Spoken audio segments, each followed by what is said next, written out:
Our topic for today is about Jesus is coming soon, the blessed hope. So, brothers and sisters, Jesus is coming soon, the blessed hope. According to Titus chapter 2 verse 13. Maghanda sa pagdating ni Jesus na makita sa Matthew 24 verse 44. 3.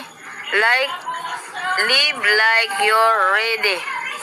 According to 1 Thessalonians 5 verse 6. Blessed hope.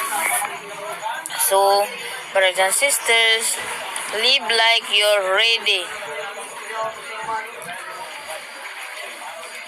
Kaning magbuhat ka og maayo og magpuyo ka nga ready sa pag-abot sa Ginoo. Blessed hope. Thank you and God bless to all.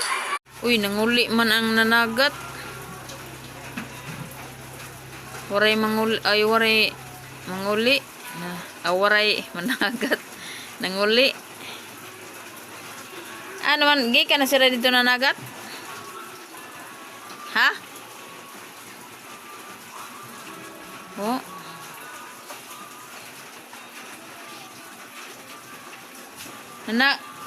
Ano man to nanguli sila kung nanagat? Isip po sa kapobre mo ang sudan in taon, pero daghan ang benepisyo ng talbos ng kamote. Talbos ng kamote super healthy. Rich sa vitamin E, C, and B6. Pangalawa, may iron at calcium para sa buto. 3. Nakakatulong sa digestion at immune system. 4. May antioxidant properties, anti-aging. 5. Nakakatulong sa pag-lower ng blood sugar.